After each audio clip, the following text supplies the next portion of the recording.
Assalamualaikum warahmatullahi wabarakatuh. Perkenalkan, nama saya Romatul Umma, NIM 043. Di sini saya akan menjelaskan etika manajemen. Yang pertama, pengertian etika manajemen. Kata etika berasal dari bahasa Yunani yang terdiri dari dua kata, yaitu ethos dan etikos. Ethos berarti sifat, watak kebiasaan, tempat yang biasa. Sedangkan etikos berarti susila, keadaban, kelakuan, dan perbuatan yang baik.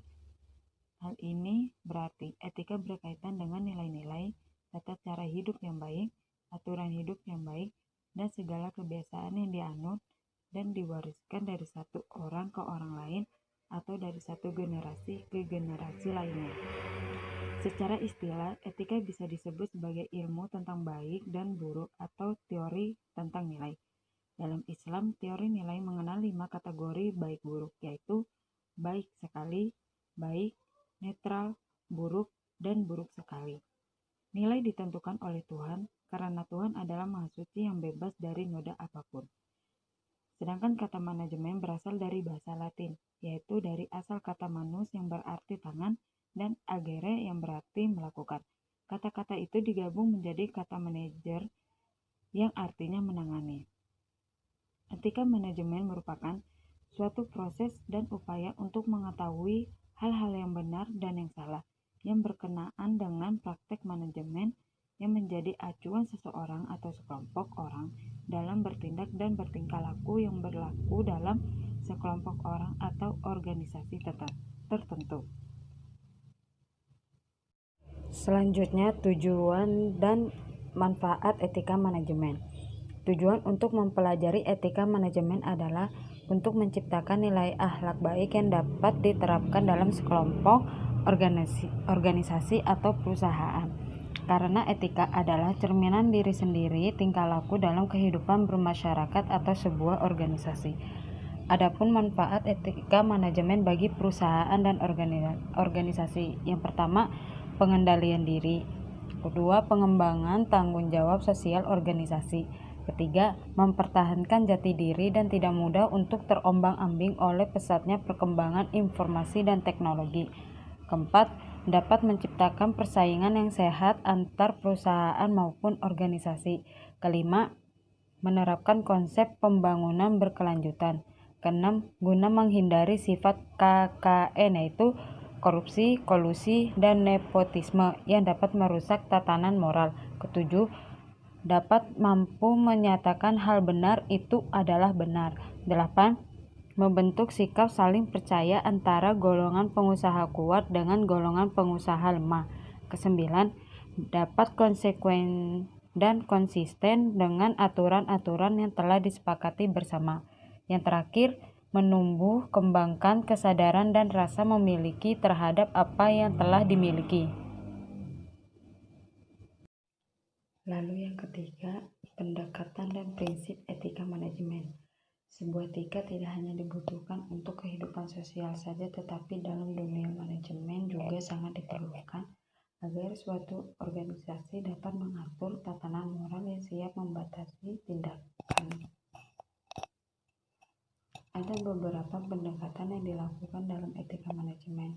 Yang pertama, utilitarian approach atau pendekatan manfaat adalah dalam pendekatan ini setiap tindakan harus didasarkan dengan konsekuensinya.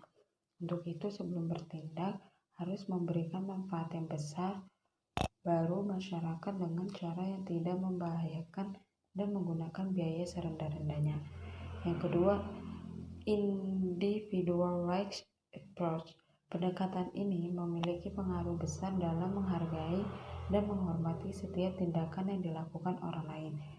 Namun jika tindakan tersebut dinilai bisa mengakibatkan suatu perpecahan dengan hak orang lain, maka tindakan tersebut harus dihindari.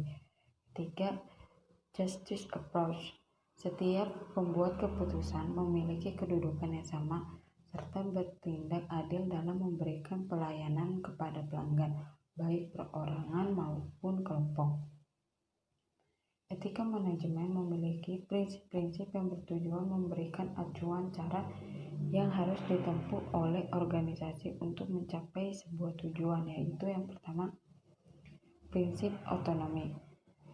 Prinsip otonomi menunjukkan sikap kemandirian, kebebasan, dan tanggung jawab, yang berarti orang dapat mengambil suatu keputusan dan melaksanakan tindakan berdasarkan kemampuan sendiri, bebas dari tekanan. Kedua, prinsip kejujuran.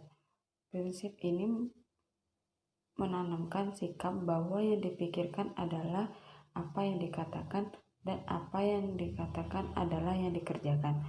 Ketiga, prinsip keadilan.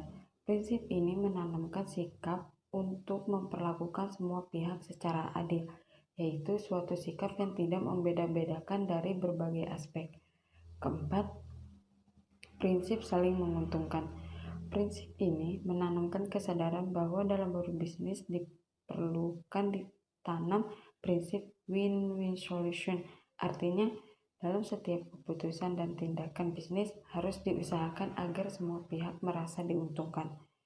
Yang terakhir, prinsip integritas, yaitu prinsip untuk tidak merugikan orang lain dalam segala keputusan dan tindakan bisnis yang diambil, dan dilandasi oleh kesadaran bahwa setiap orang harus dihormati dan martabatnya.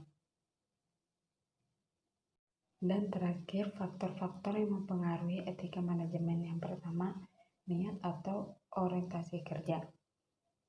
Niat atau orientasi kerja yang berbeda-beda dalam bekerja akan menimbulkan perilaku yang berbeda pada setiap orang.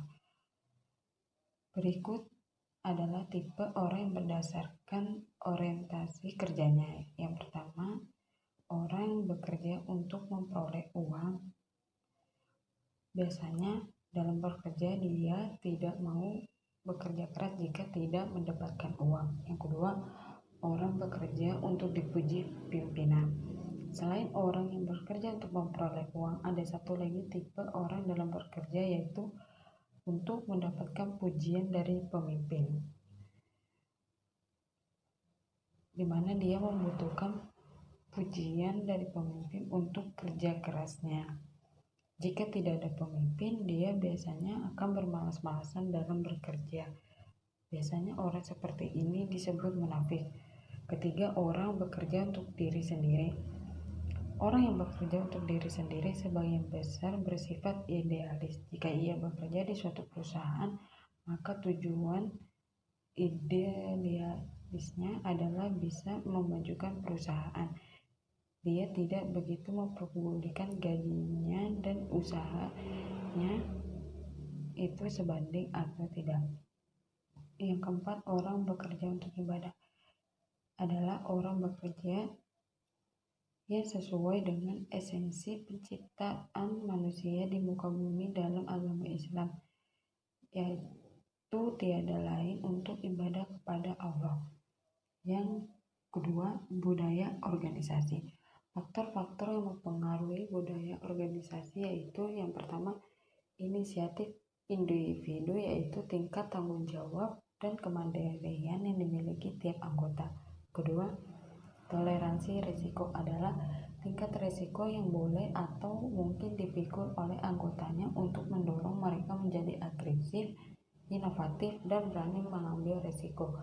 Ketiga, integrasi ialah tingkat unit-unit kerja dalam organisasi yang mendorong untuk beroperasi dalam koordinasi yang baik. Dan yang terakhir, leadership. Pengertian leadership menurut James M. Bright adalah kemampuan yang sanggup meyakinkan orang lain agar mau bekerja sama di bawah pimpinannya sebagai suatu tim demi mencapai suatu tujuan tertentu. Tanggung jawab utama dari seorang kepemimpinan yang beretika menggabungkan antara pengambilan keputusan dan perilaku yang berakhlak. Sekian dan terima kasih. Wassalamualaikum warahmatullahi wabarakatuh.